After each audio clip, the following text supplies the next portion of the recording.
It begins not with a goal, but with a journey. Naples, 1934, a blazing Italian sun. A lone Egyptian flag flutters in the stands. 11 men from a colonized continent walk onto a European pitch, dressed in red, white, and black, representing Africa before Africa could even represent itself. It was the FIFA World Cup, the grandest stage on earth, and for the first time, an African team was part of it. Their names were barely known outside Cairo, but their footsteps would echo for generations. Egypt's debut against Hungary lasted just 90 minutes, but its symbolism stretched across a century. They lost 4-2, a brave fight that was overshadowed by the storm of global politics and colonial indifference. Yet something had been born, an idea that Africans could stand shoulder to shoulder with the footballing giants of Europe and South America. The journey would not continue for decades. The world descended into war, then reconstruction, and African nations remained excluded, geographically distant, politically silenced, and economically sidelined. But in that brief 1934 match, Egypt had planted a flag in the soil of history. Their story was less about defeat and more about defiance. They had no professional league, no modern facilities, and no sponsors. Their journey to Italy took over a week by ship and train. Still, they came. Mohamed Latif, the Egyptian striker, would later recall the surreal feeling of seeing himself in the tournament as official guide, the only African name on a global list. He was, unknowingly, the first of millions who would dream of the same stage. It would take 36 years before another African nation would follow. The continent's World Cup story was delayed, but not denied, and that long silence from Egypt 1934 to Morocco 1970 was where the dream began to ferment. The lesson from Egypt's brief but brilliant stand was simple. Even one appearance can start a movement. You don't need victory to create legacy. Sometimes, all you need is to show up when no one else believes you should. The story of Africa's footballing rise cannot be told without understanding where it came from. Africa, in the mid-20th century, was in the throes of transformation. Colonies were fighting for independence, and football, that universal language, was becoming a symbol of national identity. Across dusty pitches and seaside towns, young men were discovering their power with a ball at their feet. Morocco's appearance in 1970 was not just the return of an African team to the World Cup. It was a political and cultural declaration. For decades, African teams had been dismissed as not competitive enough. FIFA's structure ensured their exclusion. In fact, for the 1966 World Cup, all African nations boycotted the qualification process after being denied a guaranteed spot. The message was clear: if Africa wasn't given a seat at the table, it would walk away. That act of unity worked. FIFA finally agreed that the winner of the African qualification rounds would earn an automatic place, and that winner, in 1970, was Morocco, a nation that carried not just its own flag, but the pride of an entire continent. Led by Hassan Akizbi and Alal Benkassou, Morocco faced West Germany, Peru, and Bulgaria. They were seen as underdogs, an exotic addition to the tournament's lineup.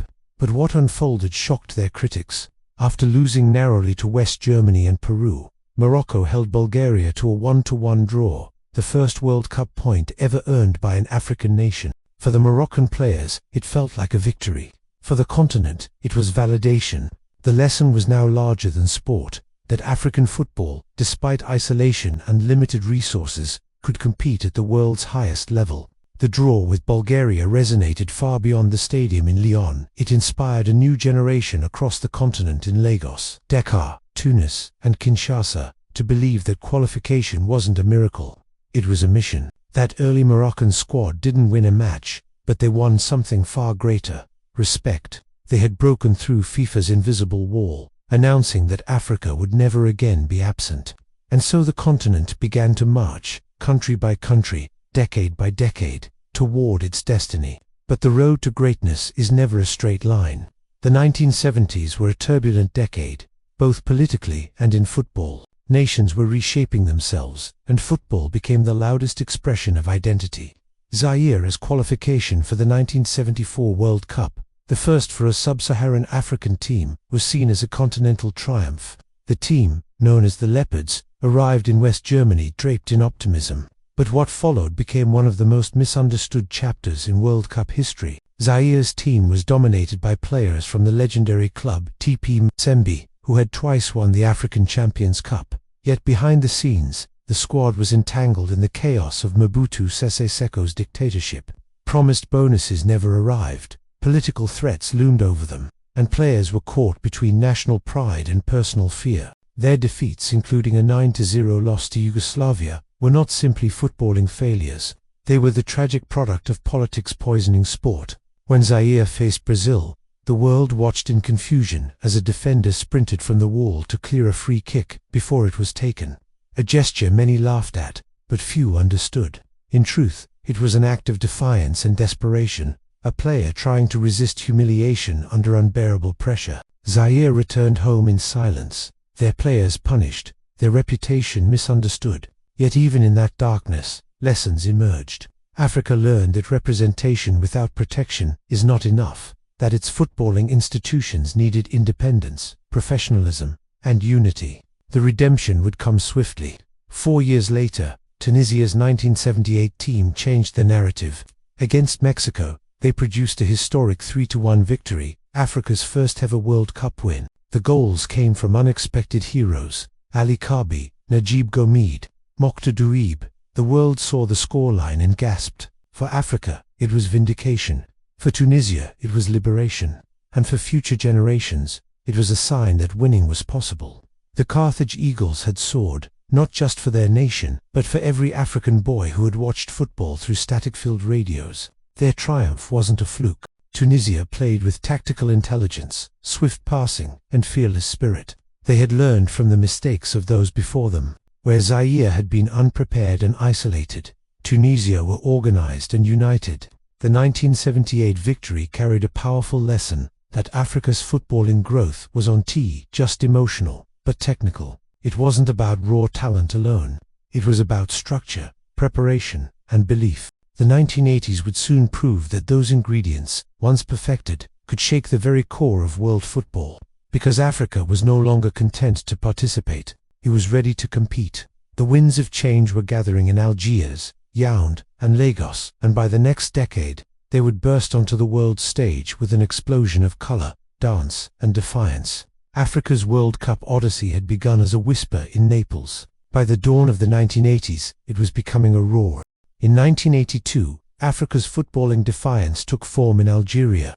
The Desert Foxes arrived in Spain with quiet confidence, unknown to most, underestimated by all. Drawn against West Germany, Austria, and Chile, they were written off before kickoff. Then came Gijon against mighty West Germany. Algeria stunned the world. Rabah Majer struck first, Lakhdar Bellamy followed, and when the whistle blew, Africa had defeated a European giant for the first time. The football world was in disbelief. The Algerians were in tears, but fate turned cruel. When West Germany and Austria met days later, both knew a 1-0 German win would send them through and eliminate Algeria. After the opening goal, both sides stopped playing. 70 silent minutes of farce. FIFA called it strategic play. The world called it disgrace. Algeria were out victims of cynicism. Yet their courage changed football forever.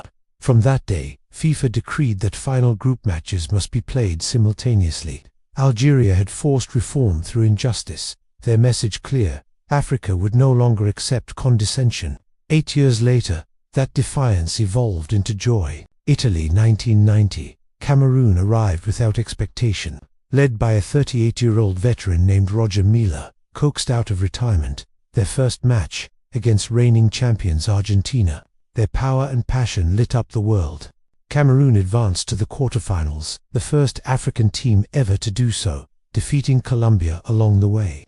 Against England, they led 2-1 deep into extra time before heartbreak struck. England's penalties ended their dream. Yet they had won something larger: respect. The world no longer saw African football as a novelty. It was vibrant, fearless, alive. Mila's joyous dance told every African child watching, "We belong here." The 1990s would turn belonging into brilliance. Nigeria's golden generation burst onto the scene, blending artistry and athleticism. J.J. Okocha's flair, Sunday Aliza's drive, and Rashidi Yekini's iconic 1994 goal against Bulgaria, his face pressed into the net, roaring with release, symbolized decades of struggle transformed into pride. Nigeria's Eagles soared into the round of 16, nearly toppling Italy. 4 years later, they returned to beat Spain 3-2 in France, dazzling with their bold, joyful football. At the same 1998 World Cup, South Africa made its debut, a symbol of rebirth after apartheid. Their presence, not their results, mattered most. They walked onto the field carrying Mandela's message that sport could heal a nation. By the turn of the millennium, Africa was not just participating, it was performing. Then came 2002. Senegal, on their World Cup debut, faced defending champions France in Seoul. The echoes of colonial history lingered, but football wrote a new story. El Hadji Diouf's cross found Papa Bouba Diop, and in that moment, the world gasped. Senegal had beaten France. The Lions of Teranga danced in circles of rhythm and freedom, and the world danced with them. They advanced past Sweden into the quarter-finals, falling to Turkey only after extra time. Senegal's joy was contagious. Their coach, Bruno Metsu, understood that success came from belief in identity. Every pass, every celebration said, "This is Africa's time." Then came 2010 when the World Cup finally came home. South Africa hosted the world. The vuvuzelas hummed, and for the first time, African soil held the planet's spotlight. Ghana carried that hope further than anyone. Led by Stephen Apaya and Asamoah Gyan, they played with heart, precision, and belief. Their journey reached its peak against Uruguay. A goal-bound header was blocked by Luis Suarez's hand. Deliberate, desperate, infamous. Gyan stepped up for the penalty that would make history. The ball thundered against the bar. Ghana fell in the shootout, a continent's dream shattered inches from glory. But even in heartbreak, Africa found pride. Ghana had stood toe-to-toe with the world, their story written in courage, not defeat. And then, 12 years later, destiny came full circle. Qatar, 2022. Morocco, under Walid Regragui, entered the tournament as outsiders. But from the first whistle, they played with unity, discipline, and love for each other. For their continent, for their families. They topped a group with Croatia and Belgium, then conquered Spain in a nerve-shredding penalty shootout. Achraf Hakimi's Panenka, kissed with calm defiance, sent Morocco into history. Against Portugal, they were unstoppable. Yassine Bounou saves Inaziri's soaring header, and the Atlas Lions' unbreakable defense carried them to a 1-0 win and into the semi-finals, the first African and Arab nation ever to reach that far.